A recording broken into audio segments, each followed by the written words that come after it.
Hoje nós vamos começar o último assunto desse curso, que é projeto de filtros ativos, tá?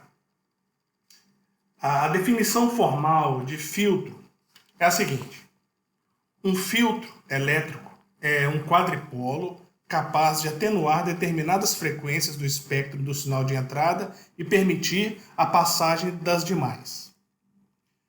E chamamos de espectro de um sinal a sua decomposição numa escala de amplitude versus frequência. Isso é feito através de séries de Fourier, ou utilizando um analisador de espectro, ou através de uma transformada de Fourier, dentre outras transformadas. É importante notar que, enquanto um osciloscópio é um instrumento para análise de um sinal no domínio do tempo, o analisador de espectro é um instrumento para análise do sinal no domínio da frequência. Os filtros ativos possuem uma série de vantagens em relação aos filtros passivos. Dentre elas podemos citar, por exemplo, em termos de vantagem, a eliminação de indutores, os quais em baixa frequência são volumosos, pesados e caros. Vantagem também como facilidade de projeto de filtros complexos através da associação em cascata de estágios mais simples. E a possibilidade de se obter grande amplificação do sinal de entrada, ou seja, um grande ganho, principalmente quando esse for um sinal de nível muito baixo. Já por outro lado, existem algumas desvantagens desses filtros ativos. Citando algumas. Por exemplo, elas exigem uma fonte de alimentação para a alimentação dos ampliópios. A resposta em frequência dos mesmos está limitada à capacidade de resposta dos ampliópios utilizados e não podem ser aplicados em sistemas de média e alta potência, como, por exemplo, filtros para conversores e inversores tiristorizados, que são utilizados em acionamentos industriais. Apesar dessas limitações citadas, os filtros ativos têm se tornado cada vez mais úteis no campo da eletrônica de uma forma geral. Além da instrumentação e telecomunicações, é interessante ressaltar a eletromedicina ou engenharia biomédica ou instrumentação eletrônica, na qual os equipamentos utilizados fazem grande uso dos filtros ativos, principalmente quando esses equipamentos devem operar em baixas frequências.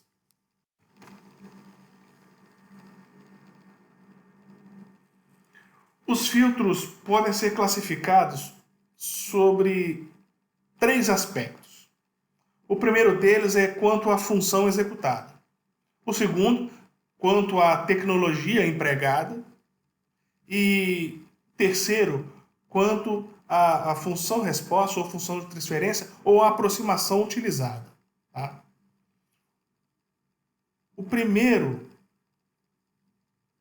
tipo de classificação que nós vamos analisar aqui é quanto à função do filtro. E nesse caso existem quatro tipos básicos de filtro. Sejam eles: o filtro passa baixa, que só permite a passagem de frequências abaixo de uma frequência determinada, uma frequência FC, que nós vamos denominar frequência de corte, e, consequentemente, as frequências superiores são atenuadas. O filtro passa altas, né? Que só permite a passagem de frequências acima de uma frequência de corte, e as frequências inferiores a essas são atenuadas. Está aí marcado como PA. Os filtros passa-faixa, PF, que só permite a passagem das frequências situadas numa faixa delimitada por uma frequência de corte inferior, vamos chamar de FC1, e outra superior, vamos chamar de FC2. As frequências situadas abaixo da frequência de corte inferior ou acima da frequência de corte superior são atenuadas. E por fim, o filtro rejeita faixa, que só permite a passagem das frequências situadas abaixo de uma frequência de corte inferior, esse FC1, ou acima de uma frequência de corte superior, um FC2. A faixa de frequências delimitada aí por FC1 e FC2, ela é atenuada. Nessa figura, nós temos as curvas de respostas ideais e reais, que são as tracejadas de cada um dos tipos de filtros. As curvas de resposta dadas nessa figura são gráficos que nos mostram o ganho do filtro em função da frequência do sinal aplicado. Bom, como dito, tracejado aí, são curvas ideais. Na prática, é impossível obter essas curvas, esses filtros, né? Pelo menos no mundo analógico. Mas podemos realizar aproximações muito boas. As linhas tracejadas na figura indicam as respostas reais dos filtros, uma das possíveis, né? Nós vamos utilizar a letra K maiúsculo para representar o ganho máximo do filtro. A notação módulo de H de J ômega, ou simplesmente módulo de H, ou às vezes vou simplificar por H de J ômega, representa o módulo do ganho de tensão do filtro em termos da variável ômega. Lembrando aqui que ômega é igual a 2 vezes π vezes a frequência em Hz, sendo o ômega chamado de frequência angular e dado em radianes por segundo.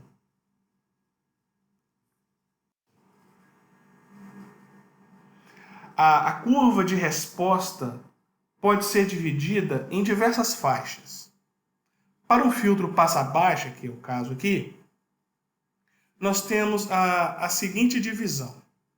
A faixa de passagem, que vai de 0 até FC. A faixa de transição, que vai de FC até esse FS. E a faixa de corte, que no caso é acima de FS. Isso nós temos aí na figura A. Já na figura B, está marcado com um B embaixo. Na figura, a figura C mostra as 5 faixas de um filtro passa-faixa. Nesse último, então, existem, evidentemente, né, 2 faixas de transição e 2 de corte. Arbitrariamente, nós vamos escolher o FS no ponto onde a amplitude se reduziu a 10% do seu valor máximo. Essa escolha, para finalidades práticas, é aceitável, tá?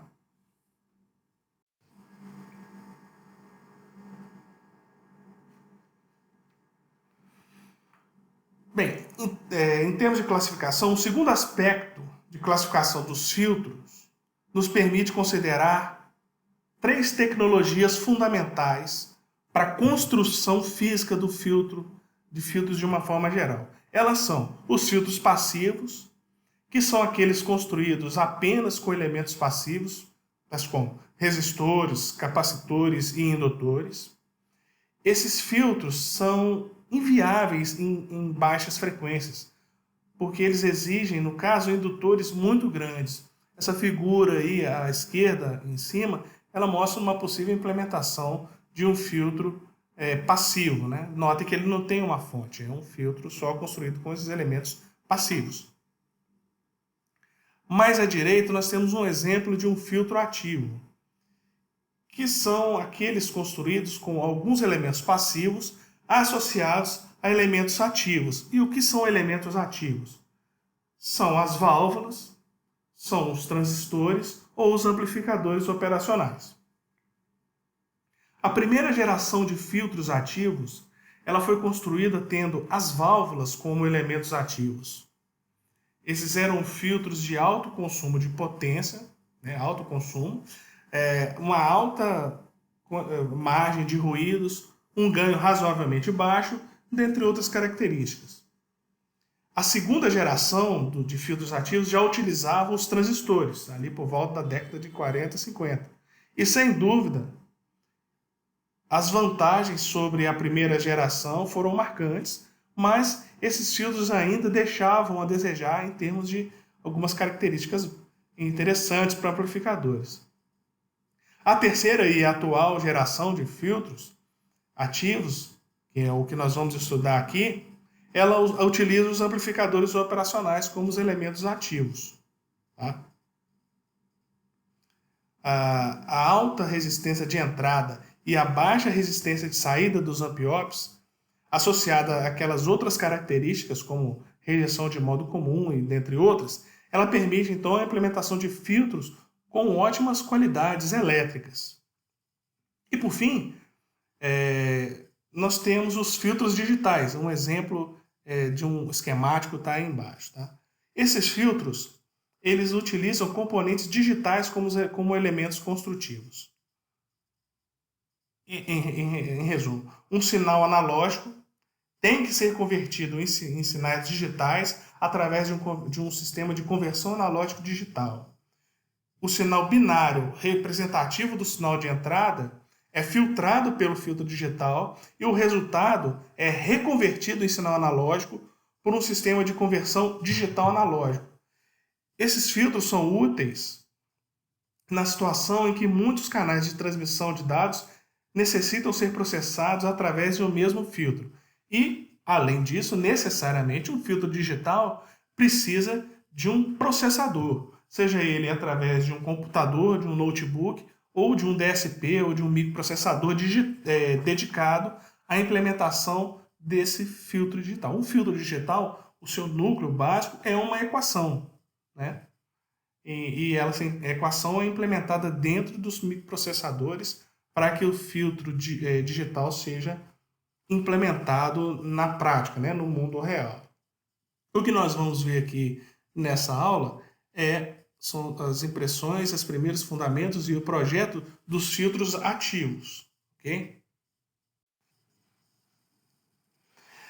Finalmente, o terceiro aspecto de classificação dos filtros, ele diz respeito à aproximação utilizada para projetá-los. Os mais comuns, em termos de aproximação, são os filtros Butterworth, os filtros Chebyshev e os filtros elípticos ou filtros Cauer. Tá? Aí está representada uma foto de cada um deles. O Butterworth e o Cauer, eles trabalharam diretamente nas implementações dessas aproximações, enquanto que, né, das implementações que levam os nomes deles, né? Enquanto que o Chebyshev, ele é um matemático, né, russo, bem mais antigo do que os dois, e ele, na verdade, ele implementou os polinômios de Chebyshev, que é uma ferramenta matemática que foi muito útil para a implementação dessas aproximações Chebyshev que nós vamos ver aqui, tá? Então, os filtros Chebyshev, eles foram inspirados nos polinômios de Chebyshev. Então, cada uma dessas aproximações possui uma função matemática específica, através da qual se consegue obter uma curva de resposta aproximada para um determinado tipo de filtro. Nos slides seguintes, nós vamos fazer um estudo das duas primeiras aproximações, no caso Butterworth e Chebyshev, por serem as mais simples e as mais comuns na prática. A aproximação elíptica, que foi desenvolvida por Wilhelm Cauer, ela é bem exata, possui bastante complexidade e graus de liberdade interessantes. Porém, essa mesma complexidade, ela vai impedir que a gente aborde ela em detalhe nesse curso, tá? Se alguém tiver interessado em consultar ou estudar um pouco mais sobre essas implementações de filtros ativos, por exemplo, elípticos, dentre outros, um texto interessante é o livro que eu saiba só tem em inglês, é o livro de Principles of Active Network Synthesis. O autor é o Gobind Daryanani. Tá? É um livro bacana sobre projetos de filtros ativos, é bem interessante, mas em termos de abordagem aqui no curso, nós vamos ver os filtros Butterworth e os filtros Chebyshev, ok?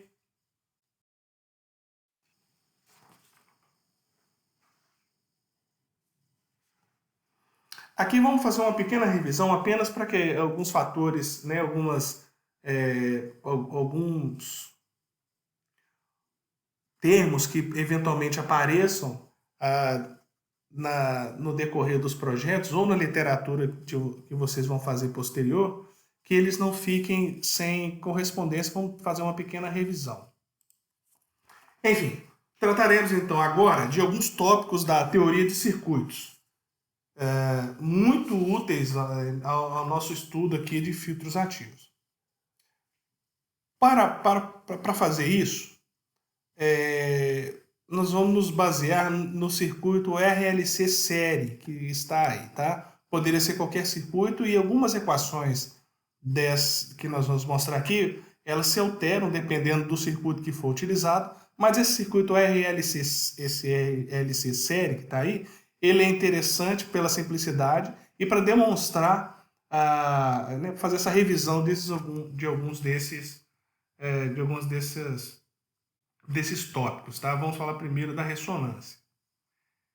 Então, o circuito RLC mostrado na figura de cima, ele tem uma condição, ele tem, né, no caso, em condição de circuito aberto, uma impedância de entrada que é dada por R mais um J que multiplica ômega-L menos 1 sobre ômega-C.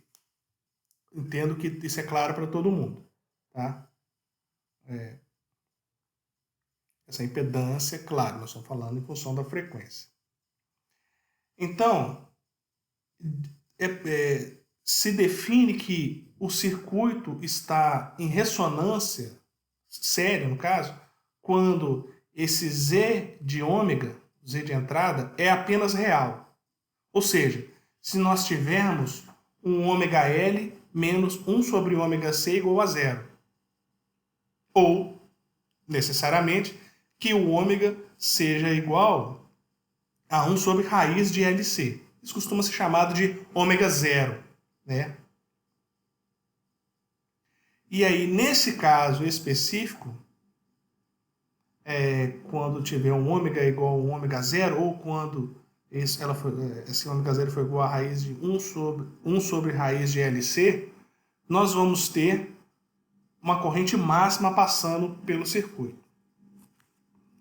Nessa figura de baixo, nós temos a variação da fase do circuito RLC em função da frequência, todas as frequências, e é interessante notar esse ômega zero, que é a frequência de ressonância do circuito. Ele é um conceito interessante e importante que nós podemos trombar com ele aí na frente.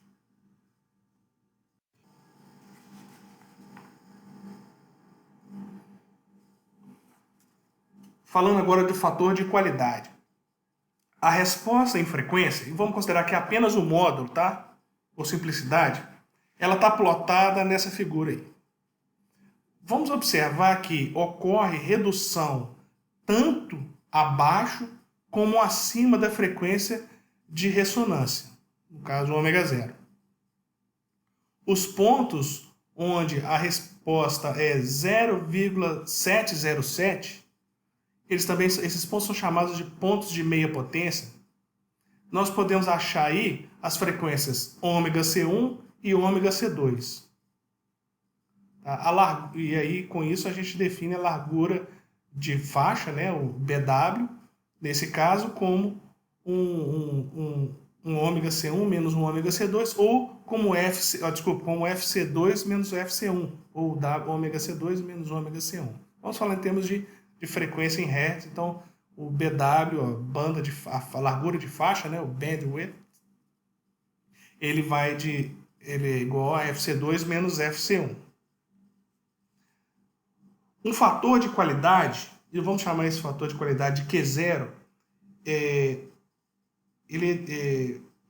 sendo esse Q0 igual a 1 ômega zero que multiplica L sobre R, ele pode ser definido para esse circuito RLC série, tá? Quando está em ressonância. As frequências de meia potência, elas podem ser expressas em termos dos elementos do circuito e, em termos de ômega zero, fazendo algumas manipulações matemáticas, e subtraindo uma expressão da outra, nós podemos escrever também que o BW, ou seja, a largura de faixa, considerando o caso agora o fator de qualidade, é igual a um F0 sobre Q0, que é o fator de qualidade. Bom, o que essas equações estão mostrando? Que quanto maior é o fator de qualidade, tanto mais estreita é a largura da faixa, ou seja, maior será a seletividade desse circuito específico, no caso, o RLC série. É importante a gente notar aqui, para identificação mais simples, que o fator de qualidade é um número adimensional. Então, a gente nota, pelo gráfico, que o circuito RLC série ele pode ser considerado um filtro passa-faixa. Tranquilo. Como o filtro não é ideal, faz-se necessário aqui definir os pontos de corte em função de algum conceito físico. Assim, nós definimos aqui como pontos de corte os pontos de meia potência. Ou seja, os pontos onde o ganho é 70,7% do ganho máximo, também denominado o ponto de atenuação de 3 decibéis, pois nesses pontos se tem uma queda de 3 decibéis em relação ao ponto do ganho máximo em decibéis. Tá? Então seria o ponto de 3 dB. Essa definição, no caso de ponto de corte, ela é válida para os 4 tipos de filtro que já foram mencionados aqui. Agora, um outro conceito importante da gente fazer uma pequena revisão é o conceito da seletividade. Bom, ele está muito relacionado com o conceito anterior, mas esse termo é muito familiar na área de telecomunicações e pode ser definido como a habilidade no circuito em distinguir, num dado espectro de frequências, uma determinada frequência em relação às demais. Esse conceito tem muito significado nos filtros passa-faixa e rejeita-faixa, mas nos demais ele não se aplica. Tá? Então, de forma intuitiva, nós vamos definir o Q0, né, como um F0 sobre BW. É só fazer uma manipulação da equação anterior, esse fator de qualidade aí. Então, isso quer dizer o quê? Que um Q0 alto significa uma alta seletividade. Isso para um valor fixo de F0, pois isso indica uma menor largura de faixa e vice-versa. Essa figura, esse gráfico aí, ela ilustra esse fato, tá? Um Q baixo, um Q0 baixo, que significa baixa seletividade, e um Q0 alto, onde se tem uma alta seletividade.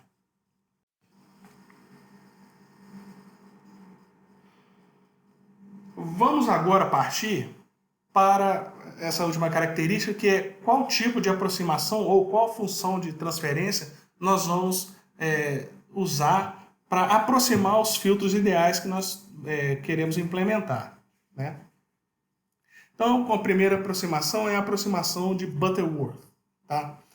Aqui está definido o filtro Butterworth passa-baixa específico. Tá? Nós vamos ver os outros filtros depois, mas para começar, vamos só por simplicidade, para conhecer a aproximação, vamos falar dos filtros Butterworth. Então, os filtros Butterworth, no caso passa-baixa aqui, ele possui a função de transferência como mostrado nessa equação de módulo de H de J ômega que está ao lado aí, tá? Nessa função de transferência, nós temos que o KPB é o ganho do filtro passa-baixa quando a frequência ômega é 0. O ômega C é a frequência de corte, lembrando que o ômega C é nada mais que 2π vezes a frequência de corte em Hz. E N é a ordem do filtro, tá? Aqui, nesse ponto, vale a pena explicar o que é a ordem de um filtro. Importante. Em termos matemáticos, a ordem de um filtro é, por definição, o número de polos existentes na função de transferência do mesmo. Em termos físicos, podemos dizer que a ordem de um filtro é dada pelo número de redes de atraso presentes em suas estruturas. Então, qualquer um dos dois conceitos estão suficientes. Mas quanto maior a ordem, mais complexo fica o seu filtro. Então, essa figura, esse gráfico, ele nos mostra diversas respostas, todas elas obtidas a partir da equação que está aí do módulo de H de J ômega do Butterworth, supondo um KPB igual a 1 e fazendo a ordem, o N, variar de 2, 4, 6 e 8. Observando esse gráfico, nós podemos verificar que as respostas se aproximam gradativamente da resposta ideal de um filtro passa-baixa à medida que o N aumenta. Tá? No caso, a ordem aumenta. Mas, além disso, é importante lembrar que, a partir das estruturas utilizadas para implementar os filtros passa-baixa, a gente consegue obter todos os demais tipos de filtro, nós vamos ver isso lá na frente, tá? Bem, a resposta Butterworth é também denominada resposta plana. Essa denominação se deve ao fato de que as curvas obtidas não possuem nenhum tipo de ondulação. As ondulações em respostas em frequência são chamadas de ripples. Ou seja, ela possui uma variação monotônica decrescente, no caso aí do passa-baixa. A resposta plana máxima ocorre nas vizinhanças do ponto ômega igual a zero. Bom, se na equação de módulo de H de J ômega nós fizermos um ômega muito maior que ômega C, e aí nós podemos considerar que um ômega maior ou igual a 10 vezes ômega C é na prática uma coisa muito maior, 10 vezes a frequência, nós podemos obter uma expressão aproximada, que, em termos de decibéis, é mostrado logo abaixo da figura. Tá? Seria a expressão da aproximação de Butterworth em decibéis para uma frequência muito maior que a frequência de corte. Essa expressão, para frequências altas, ela nos permite concluir que a taxa de atenuação, ou seja, a parte onde tem acima da frequência de corte, do filtro Butterworth, vamos denominar isso de TA, de taxa de atenuação, é dada por menos 20, que multiplica N, vezes o log de ômega sobre ômega C. Em outras palavras, um filtro Butterworth de primeira ordem, ou seja, um N igual a 1, ele tem uma taxa de atenuação de 20 decibéis por década, sendo década 10 vezes a frequência inicial. Um de segunda ordem, ou seja, N igual a 2, vai ter então 40 decibéis por década de atenuação, e um de terceira 60 dB por década, e por aí vai. Essas atenuações são relativas ao valor do ganho máximo, que é dado por 20, que multiplica log de KPB. Tá?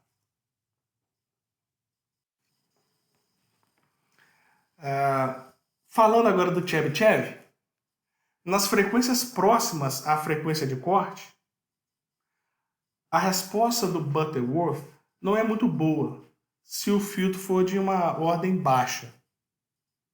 Assim, vamos estudar aqui os filtros cujas respostas são baseadas nos polinômios de Chebyshev, os quais possuem uma definição melhor nas vizinhanças da frequência de corte. Se considerarmos um filtro do tipo Butterworth e outro do tipo Chebyshev, ambos de mesma ordem e com a mesma estrutura de implementação que nós vamos ver lá na frente, a resposta do filtro Chebyshev será melhor em termos de frequência de corte, ou seja, a sua transição próxima à frequência de corte será muito mais aguda do que a obtida para o filtro Butterworth. Entretanto, o filtro Chebyshev apresenta ondulações, no caso esses ripples que você vê, essas ondulações, na faixa de passagem, conforme a gente consegue ver aqui.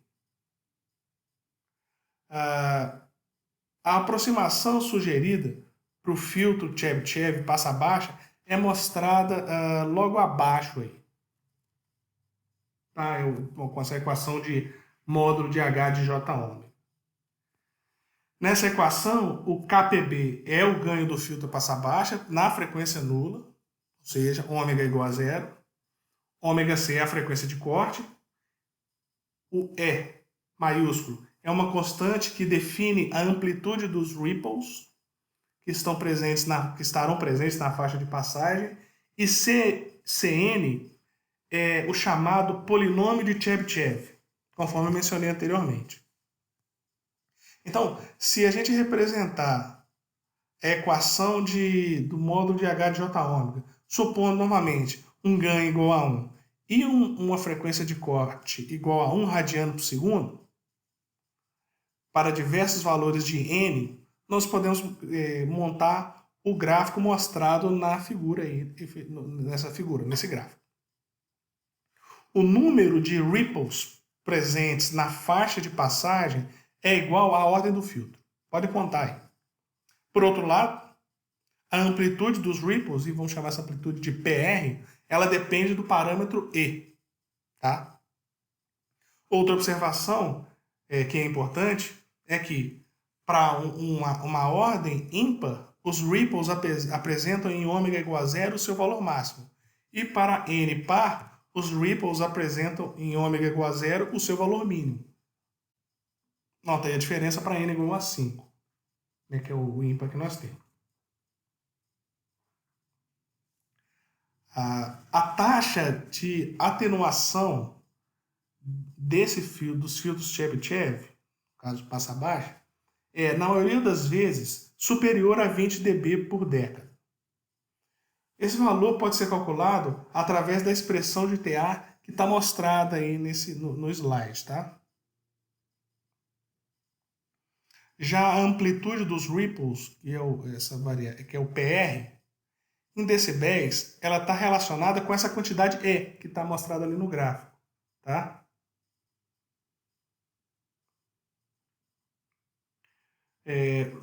Notem então isso, veja que o E varia de 0 até 1, e em função desse E, nós definimos o PR e vice-versa. Então, o valor de PR, que é normalmente utilizado para caracterizar o filtro Chebyshev. Por exemplo, normalmente os projetos são assim: projetar um filtro Chebyshev 0,5 dB, um filtro Chebyshev de 1 dB, ou seja, esse valor de E é o que define o Chebyshev aí. E o valor máximo permitido para o PR é 3 dB, o que vai dar mais ou menos um valor E de 0,99. Tá? Então, esses dois valores estão relacionados aí. É conveniente aqui observar um fato curioso e até, podemos dizer assim, contraditório acerca dos filtros Chebyshev.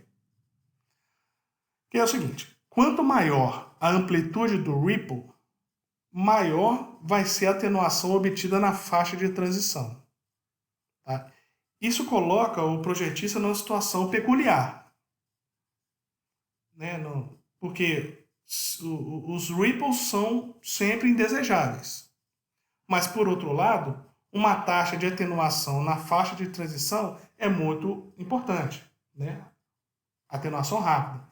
Assim, no caso de projetos de filtro Chebyshev, o projetista deve sempre escolher uma situação que melhor se adapte às suas necessidades. Tá?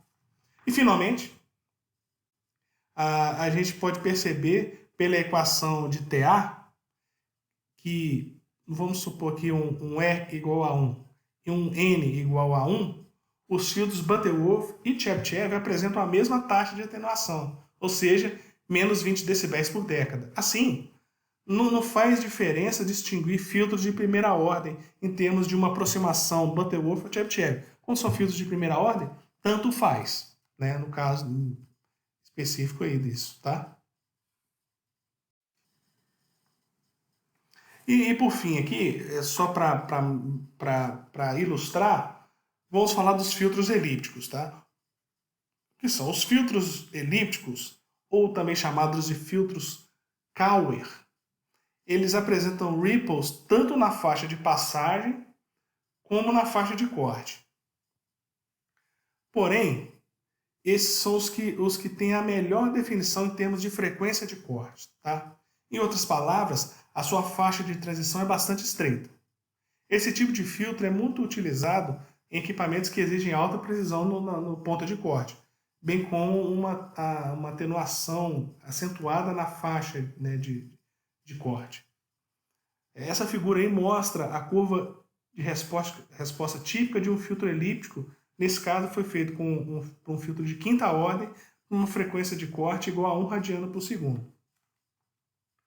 Se comparado com os dois filtros anteriores, nós constatamos que uma performance muito melhor do filtro elíptico pode ser né, depreendida quando comparado com os filtros Butterworth e Chebyshev em termos de frequência de transição. Tá? Note que o preço que se paga por essa faixa de passagem, né, muito estreita é agora a adição de ripples, né, de oscilações tanto na banda de corte quanto na banda de passagem. Tá? Então é um preço que se paga. Mas essas oscilações, elas podem, a amplitude a amplitude delas pode ser ajustada, né, controlada, né, basicamente colocando os valores de amplitude desejados e calculando o filtro, a ordem do filtro necessária para isso. Lembrando que quanto maior for a ordem do filtro, mais complexo é o seu filtro, e aí outras questões construtivas podem aparecer. Por fim aqui, é importante falar de uma outra característica, não agora mais de aproximação, mas uma característica de filtros, que é a de defasagem. Olha só, até no momento, nós só nos preocupamos com as características de ganho, né, ou atenuação dos filtros. Aqui nós vamos conversar, né, vamos fazer um pequeno comentário sobre o que acontece com a fase, tá? As defasagens, no caso a fase do sinal de entrada do sinal de saída em relação ao sinal de entrada quando ele passa por um filtro. Tá?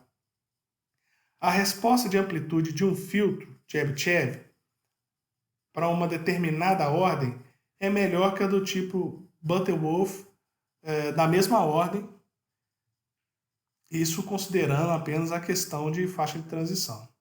Entretanto, olhem aí, a resposta de fase do filtro Chebyshev é menos linear que a do filtro de Butterworth, conforme se vê nessa figura aí, olha. Para um filtro, aí nós temos o que? A fase em função da frequência.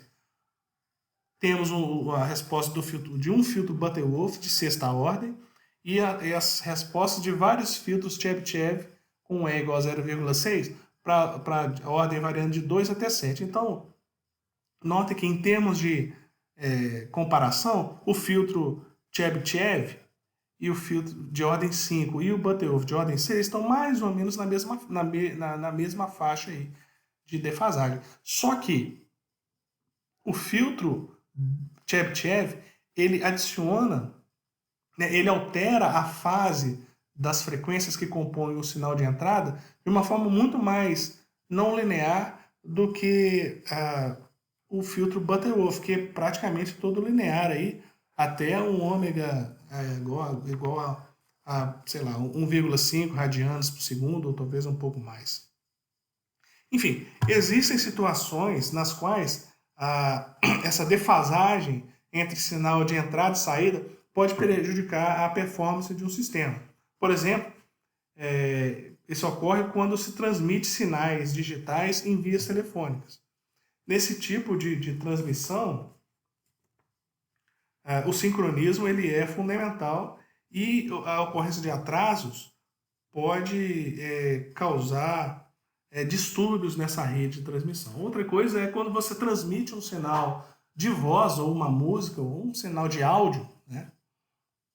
E que esse sinal de áudio precisa ser reconstruído. Se por um acaso as frequências que compõem o sinal tiverem suas fases embaralhadas de uma forma não linear, é mais difícil de compensar esse embaralhamento e o som vai tender a ficar até, de certa forma, ininteligível na saída do filtro. Nesse caso, é preciso fazer alguma correção, né? Se aplicar um filtro que defasa muito, embaralha muito as fases, é preciso corrigir. Existem formas de fazer, existem filtros que podem ser usados apenas para correção, ou se não, às vezes interessante considerar um filtro com fase mais linear, como um Butterworth.